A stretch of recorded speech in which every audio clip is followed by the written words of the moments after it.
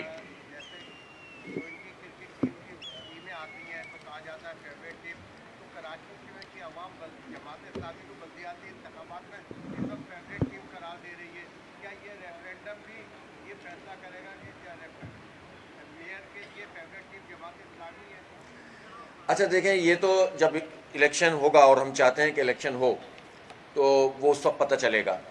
لیکن اس وقت جو ہے نا, ہم الیکشن جب آئے گا تو لوگوں کی رائے, وہ ظاہر ہے ہم اس وقت کیمپین بھی کریں گے, اور ہم آج بھی یہ کہتے ہیں کہ اپنی رائے کا صحیح جگہ استعمال ہونا چاہیے. جس طرح ہم ریفرینڈم میں کہہ رہے ہیں کہ اپنی رائے کا استعمال کریں, اسی طرح ہم جو بلدیاتی الیکشن ہوں گے تو اس وقت بھی کہیں گے. اور ہمیں اپنی پوری کارکردگی خود سے بتانے کی ضرورت ہی نہیں ہے. جس نے بھی ذرا پلٹ کر دیکھ لیا اس کو پتہ چل جائے گا کہ ڈیولپمنٹ کون کر سکتا ہے, کراچی کو کون جانتا ہے, کراچی کے گلی کوچوں سے کون واقف ہے, اور کراچی کے مسئلوں کو ایڈریس کون کرتا ہے. تو وہ تو انشاءاللہ اللہ نے چاہا تو جب موقع آئے گا تو دیکھیں گے. سر دست ہم یہ چاہتے ہیں کہ جماعت اسلامی نے یہ پلیٹ فارم مہیا کیا ہے کہ اب ہم کراچی کے جو جینوئن ایشوز ہیں ان کو لے کر عوام کے ساتھ مل کر اس تحریک کو آگے بڑھائیں. اب ظاہر ہے کہ اس میں جو آپ نے سوال کیا نا اب دیکھیں اگر چاند نواب صاحب کی رائے آ گئی ہے نا تو سمجھ لو 2,99,00,000 لوگوں کی تو آ گئی ہے. اب 1 لاکھ کا کام باقی رہ گیا ہے. وہ ہم کوشش کر رہے ہیں کہ ان کی رائے آ گئی ہے کہ جماعت اسلامی بلدیات کے لیے فیوریٹ ہے تو کراچی کے عوام کے لیے تو یہ ہم ان کے منہ میں گھی شکر انشاءاللہ. لیکن یہ تو اصل میں کراچی کے لوگوں کے جو اصل حقوق ہیں اور جو روٹ کازز ہیں اس بربادی کی اس کے حوالے سے لوگوں کی رائے لیں گے اور اس پر ایک مطلب جو ہے کہ قانونی آئینی جمہوری پریشر ڈیولپ کریں گے. ہم کوئی لا اینڈ آرڈر کو خراب نہیں کرنا چاہتے لیکن ہم وہ پریشر ضرور ڈیولپ کرنا چاہتے ہیں آپ لوگوں کا مینڈیٹ لے کر جس کے نتیجے میں ہم پیپلز پارٹی ہو یا کوئی بھی پارٹی صوبائی حکومت میں اس کو مجبور کر سکیں کہ ہمیں ہماری نمائندگی مل جائے, ہمیں ہماری بااختیار شہری حکومت مل جائے. اور یہ جو ناٹک رچایا ہوا ہے انہوں نے اس طرح کا جو بلدیاتی ایکٹ بنایا ہوا ہے اس کو منسوخ کیا جائے. تو یہ در حقیقت پبلک کا مینڈیٹ جماعت اسلامی لے رہی ہے اور اس پلیٹ فارم کو ہم وسیع کر رہے ہیں. اور آج آپ لوگوں کے توسط سے ہم یہ بھی کہنا چاہتے ہیں کہ جس طرح آج بہت آسانی کے ساتھ ہمارے یہ سارے بھائی دوست جن کا ہم نے نام لیا ہے وہ تیار ہوئے ہیں اس ریفرنڈم کمیشن میں آنے پہ, یہ جماعت اسلامی کی کریڈیبلٹی ہے اور وہ جانتے ہیں کہ ان ایشوز کے اوپر ہم جماعت اسلامی کا ساتھ دے سکتے ہیں اور دینا چاہیے. اسی طرح ہم ہر واک آف لائف, ہر طبقہ زندگی, ہم ہر جو ہے وہ اس شہر کے شہری سے جس کو اس ایجنڈے کے اوپر اتفاق ہے. بہت سارے لوگوں کے نظریاتی اختلافات ہو سکتے ہیں, سیاسی اختلافات ہو سکتے ہیں, لیکن کراچی کے ایجنڈے پہ جو بھی ہم سے اتفاق کرے گا ہمارے دروازے کھلے ہوئے ہیں. سول سوسائٹی کے لوگ, ہر طبقہ زندگی کے لوگ, انشاءاللہ ہم ان کو اپنے اس پورے کام میں شامل کریں گے اور شہر کی ایک مؤثر آواز بنیں گے. بہت شکریہ. یہ بتائیے گا یہ پرسوں جو ہے وہ جلسہ ہونے جا رہا ہے پی ڈی ایم کا باغ جنہ میں اور ان کا بھی یہی کہنا ہے کہ کراچی کی عوام جو ہے وہ ان کے ساتھ ہے اور 3 بڑی جماعتوں کا الائنس ہے, وہاں پہ لوگ ہوں گے. کیا اس سے آپ کے ریفرنڈم پہ کوئی فرق پڑنے جا رہا ہے؟ بہت کم ٹائم میں اور اس دوران جب آپ اعلان کر چکے تھے تو یہ تاریخیں بعد میں دی گئی ہیں. نہیں, میرا خیال ہے دیکھیں یہ کام وہ جو کر رہے ہیں مجھے اب اس پہ زیادہ کمنٹ کرنے کی ضرورت نہیں ہے. حکومت تو جو کر رہی ہے وہ تو کر رہی ہے, لیکن اپوزیشن نے جب اپنا اعلانیہ جاری کیا تھا تو اس میں کراچی کے لیے ایک لائن بھی نہیں تھی. اب وہ کتنا ہی ہمارے کہنے پر بولنا شروع کر دیں تو آپ لوگ بھی جانتے ہیں کہ کراچی نہ حکومت نہ اپوزیشن کسی پارٹی کی پرائرٹی میں نہیں ہے. میں ذمہ داری سے ہی بات کہہ رہا ہوں. اگر ذمہ داری میں ان کی پرائرٹی یا ترجیح میں ہوتا تو یہ ہر سال آ کر چکر لگا کر پیکج کا اعلان کر کے نہیں جاتے, کچھ کر کے جاتے. پچھلے سال 162 ارب روپے کا اعلان کر کے گئے تھے خان صاحب. پروجیکٹ سارے وہی گنوائے جو 1100 ارب روپے والے, اس میں تقریر وہی تھی, نمبر بدل گئے. تو اب آپ پریشر ڈیولپ کریں گے جب عوام چیخیں گے, جب میڈیا چیخے گا, وہ پھر آئیں گے ایک دن 4 گھنٹے کے لیے اور پھر وہ 2200 ارب روپے کے پیکج کا اعلان کریں گے. تقریر وہی ہوگی, پیکج کا نمبر بدل جائے گا. تو ہمیں یہ لالی پاپ نہیں چاہیے, ہمیں ہمارا حق چاہیے اور اس حق کے لیے ہمیں پتہ ہے کہ ان پارٹیوں میں نہ اپوزیشن نہ حکومت کوئی کراچی کے لیے سنسیئر نہیں ہے. میں ذمہ داری سے کہہ رہا ہوں, ان سب کا ٹریک ریکارڈ اٹھا کر دیکھ لیجئے. اور بدقسمتی سے جو کراچی کا نام لے کر اٹھنے والے لوگ تھے ان سے ہم کیا کہیں, وہ بھی آپ کے سامنے کہ انہوں نے یہ کیا کیا ہے. تو اس لیے پہلے بھی ہم نے ہی صرف کیا ہے جماعت اسلامی نے, ہم ہی اس شہر کو جانتے ہیں, چپے چپے سے واقف ہیں اور ایسے الحمدللہ ہتھیلی میں ہمیں پتہ ہے اس شہر کے کیا پرابلم ہے اور اس کو حل بھی جماعت اسلامی ہی کر سکتی ہے, یہ بھی آپ لوگ جانتے ہیں. جی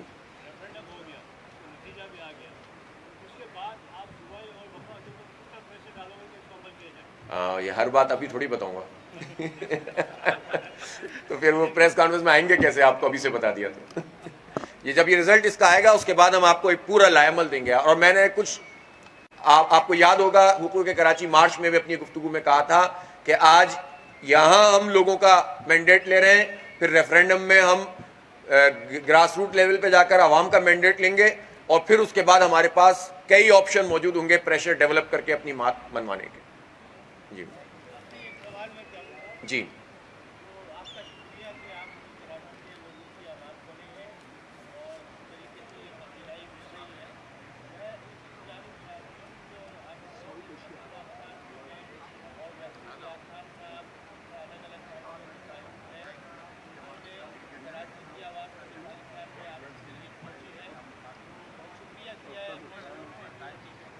ٹھیک.